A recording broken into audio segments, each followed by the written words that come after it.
नमस्कार, मी प्रणिता बोरसे. आपण पाहत आहात TV9 मराठी आणि बुलेटिन मध्ये पाहूयात सुपरफास्ट 50 बातम्या. कोल्हापूर जिल्ह्याला काही अंशी दिलासा. पंचगंगा नदीची पाणी पातळी स्थिर. नदीची पाणी पातळी सध्या 47 फूट 7 इंचांवर. राधानगरी धरणाचे 2 स्वयंचलित दरवाजे रात्री बंद केले. सध्या 2 स्वयंचलित दरवाजातून 4000 क्युसेक विसर्ग सुरू.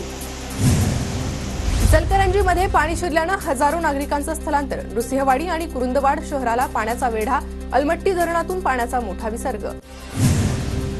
सांगलीमध्ये कृष्णा नदीच्या पाण्याची पातळी स्थिर. सध्या कृष्णा नदीची पातळी 40 फूट 2 इंचांवर. पावसानं विश्रांती घेतल्यानं पाणी पातळी स्थिर.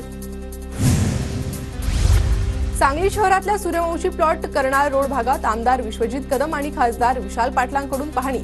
पूरग्रस्तांसोबत संवाद साधला. पुण्यात पूरस्थितीनंतर अनेक भागात गढूळ पाण्याचा पुरवठा. नागरिकांनी पाणी उकळून पिण्याचं पालिकेचं आवाहन. आठवडाभराच्या दमदार हजेरीनंतर पुणे जिल्ह्यातील पावसाचा जोर ओसरला, तर आज जिल्ह्यात ढगाळ वातावरण राहणार, हवामान विभागाचा अंदाज. पुणे जिल्ह्यातील धरणांमध्ये अवघ्या 2 दिवसात एकूण 21.77 TMC पाणीसाठा जमा. सध्या जिल्ह्यातील सर्व धरणांमध्ये एकूण 114.93 TMC पाणीसाठा. पुणे विद्यापीठात आपत्ती व्यवस्थापनाचे धडे दिले जाणार. विद्यापीठाकडून आपत्ती व्यवस्थापनाचे शिक्षण आणि प्रशिक्षण देणारा शैक्षणिक विभाग सुरू करण्यात येणार. धुळे जिल्ह्याच्या साक्री तालुक्यातील बुराई नदीला पहिला पूर. काटवान पश्चिम पट्ट्यात झालेल्या मुसळधार पावसामुळे नदीला पूर. त्यामुळे बुराई धरणाच्या पाणी पातळीत वाढ. गडचिरोली तालुक्यातील मौजा चांदाळा गावाजवळच्या कुंभी नाल्याला पूर. 59 नागरिक पुराच्या पाण्यात अडकले होते, त्यांना सुखरूप बाहेर काढलं.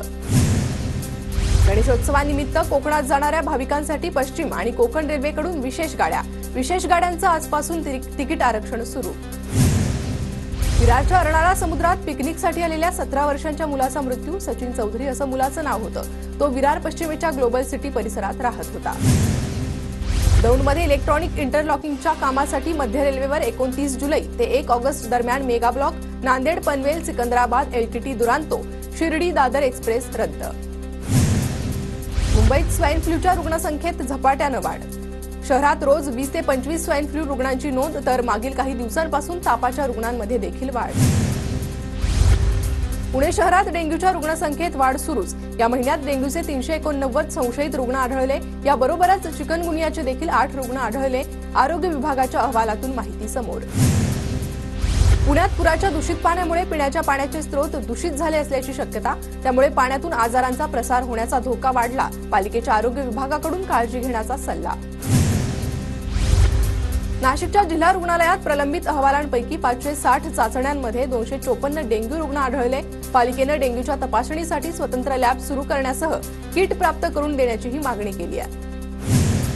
नाशकातील 84 ग्रामपंचायतींच्या ग्रामसेवकांनी लेखापरीक्षणासाठी दप्तर उपलब्ध न केल्यानं दंडात्मक कारवाई. 84 ग्रामसेवकांना 25,000 रुपयांचा दंड. बेलापूरमधील इमारत कोसळल्याची घटना दुर्दैवी. अशा प्रकारच्या घटना घडू नये यासाठी नवी मुंबई पालिका प्रशासनाला निवेदन देणार. माजी आमदार संदीप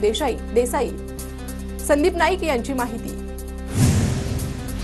उल्हासनगरच्या कॅम्प नंबर 4 मधील सत्यजीवन इमारतीत 5व्या मजल्यावरून लिफ्ट कोसळली. लिफ्टमधील ज्येष्ठ नागरिक गंभीर जखमी. खासगी रुग्णालयात उपचार सुरू. नवी मुंबईच्या वाशीतील सेक्टर 9 मध्ये हिट अँड रनची घटना. इनोव्हा कारनं रिक्षाला जोराची धडक दिली. अपघातात रिक्षा चालकाचा मृत्यू. सीसीटीव्हीत घटना कैद. नागपुरातून क्राईम ब्रांचच्या पथकाकडून फरार MD तस्कराला अटक. आरोपीकडून 2 पिस्तुलासह 13 जिवंत काडतुसं जप्त. कल्याणच्या बैल बाजार परिसरात गॅस सिलेंडरनं अचानक पेट घेतल्यानं गोंधळ. शर्थीच्या प्रयत्नानंतर आग विझवण्यात यश. दुर्घटना टळली. नवीन महाबळेश्वरमध्ये 20 गावं वाढीव भागांचा प्रस्ताव सरकारकडे सादर. MSRDC कडून व्यवहार्यता तपासणी होणार. सावंतवाडीच्या रोणापाल जंगलात महिला झाडाला बांधलेल्या अवस्थेत आढळल्यानं खळबळ. महिलेवर सध्या रुग्णालयात उपचार. पोलिसांकडून अधिक तपास सुरू. सुधा मूर्ती यांना लोकमान्य टिळक पुरस्कार जाहीर. दिल्लीतील महाराष्ट्र सदनात 1 ऑगस्टला सन्मान सोहळा संपन्न होणार. रोहित टिळक यांची माहिती. नवी मुंबईच्या वाशीमध्ये विजय नाहटांच्या पुढाकारानं शहीद जवानांच्या कुटुंबियांचा सत्कार. वीर जवान फाउंडेशनच्या वतीनं विष्णुदास भावे नाट्यगृहात समारंभ संपन्न. राज ठाकरे आज पुणे दौऱ्यावर. पूरग्रस्त भागाची पाहणी करणार. नुकसानग्रस्त भागातील नागरिकांची भेट घेणार. विधानसभा निवडणुकी अगोदर आमदार हिरामण खोसकर यांची डोकेदुखी वाढली। इगतपुरी त्र्यंबकेश्वर विधानसभा मतदारसंघात उमेदवारीसाठी रंगणार आयात विरुद्ध स्थानिक संघर्ष। वंचितचे अध्यक्ष प्रकाश आंबेडकरांची आरक्षण बचाव यात्रा सोलापूरच्या माढ्यात। छत्रपती शिवाजी महाराज चौकात आज आंबेडकरांची सभा। पुण्याच्या भोरमध्ये डाक चौपाल कार्यक्रमाचं आयोजन। डाक चौपालमधून पोस्टातील सर्व योजनांबाबत माहिती। कार्यक्रमाला उत्स्फूर्त प्रतिसाद। गोंदियातील नवेगाव बांध परिसरात हत्तींची दहशत। नागरिकांमध्ये दहशतीचं वातावरण। नंदुरबार जिल्ह्यात माजी खासदार हिना गावित यांच्या हस्ते जनजाती कौशल्य विकास परियोजनेचं उद्घाटन। योजनेअंतर्गत 10 गावातील शेतकऱ्यांना आधुनिक शेतीचं प्रशिक्षण। नंदुरबारच्या नवापूर तालुक्यातील नुकसानग्रस्त भागाची खासदार गोवाल पाडवी यांच्याकडून पाहणी। नुकसानीचे तत्काळ पंचनामे करण्याचे आदेश। अतिवृष्टीमुळे शेतकऱ्यांचं मोठं नुकसान। नंदुरबारमध्ये कामगार कल्याण मंडळाच्या वतीनं संसार उपयोगी साहित्याचं वाटप। आदिवासी विकास मंत्री विजयकुमार गावित यांच्या हस्ते साहित्याचं वाटप। धुळ्यातील जिल्हा न्यायालयाच्या नूतन इमारतीचं मुंबई उच्च न्यायालयाच्या मुख्य न्यायमूर्ती देवेंद्र कुमार उपाध्याय यांच्या हस्ते भूमिपूजन। सर्वसामान्य नागरिकांना जलद गतीनं न्याय देणं सर्वांची जबाबदारी। न्यायमूर्ती उपाध्याय यांचं विधान। धुळे शहरात माजी खासदार सुभाष भामरे यांच्या हस्ते 1000 वृक्षारोपणाचं वाटप। शहरात हरित आच्छादन वाढवण्यासाठी प्रयत्न। धुळे जिल्ह्यातील 12 मध्यम प्रकल्पांपैकी 2 प्रकल्प भरले। साखळी तालुक्यातील मालनगाव आणि जामखेड प्रकल्प 100% भरले। जिल्ह्यातील पाणी टंचाईचा भार थोडा हलका। जळगाव जिल्हा दूध संघाच्या कार्यशाळेत मंत्री गुलाबराव पाटलांचा संचालक मंडळ आणि अध्यक्षांसह प्रशासकीय अधिकाऱ्यांवर संताप। शेतकऱ्यांच्या समस्या सोडवल्या जात नसल्यानं संताप। जळगावात शासकीय कर्मचाऱ्याचा भर पावसात जिल्हाधिकारी कार्यालयावर छत्री मोर्चा। जुनी पेन्शन योजनेसह विविध मागण्यांसाठी कर्मचाऱ्यांचं आंदोलन। जळगाव जिल्ह्यातून वाघाच्या कातडीची तस्करी करणाऱ्या टोळीला अटक। वन विभागासह पुणे आणि जळगाव कस्टम विभागाची संयुक्त कारवाई। 5 जणांना अटक। नांदेडच्या लोहा तालुक्यातील धानोरा मुक्तामधील रस्त्याची दुरवस्था। रस्त्यावर पाणी साचल्यानं पाण्यातूनच वृद्धाची अंत्ययात्रा। धाराशिवच्या परंड्यात रोजगार मेळाव्याचं आयोजन। विविध क्षेत्रातील 50 कंपन्यांचा मेळाव्यात सहभाग। आरोग्यमंत्री तानाजी सावंत यांच्याकडून निवड झालेल्या विद्यार्थ्यांना नियुक्तीपत्र। मराठा समाजाला दिलेलं कुणबी प्रमाणपत्र रद्द करण्याची मागणीसाठी नांदेडमध्ये ओबीसी समाज आक्रमक। नांदेड ते नागपूर महामार्ग रोखल्यानं काही काळासाठी वाहतूक ठप्प।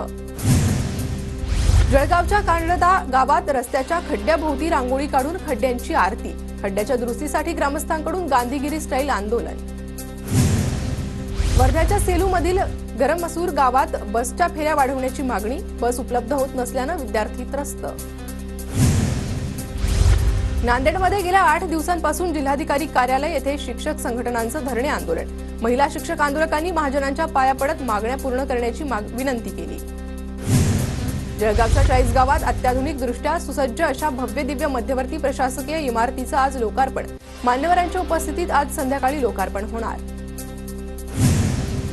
परळी तालुक्यात 61% पाऊस। शहराला पाणीपुरवठा करणारे नागापूर धरण 85% भरले। परळीत दमदार पावसाची प्रतीक्षा कायम।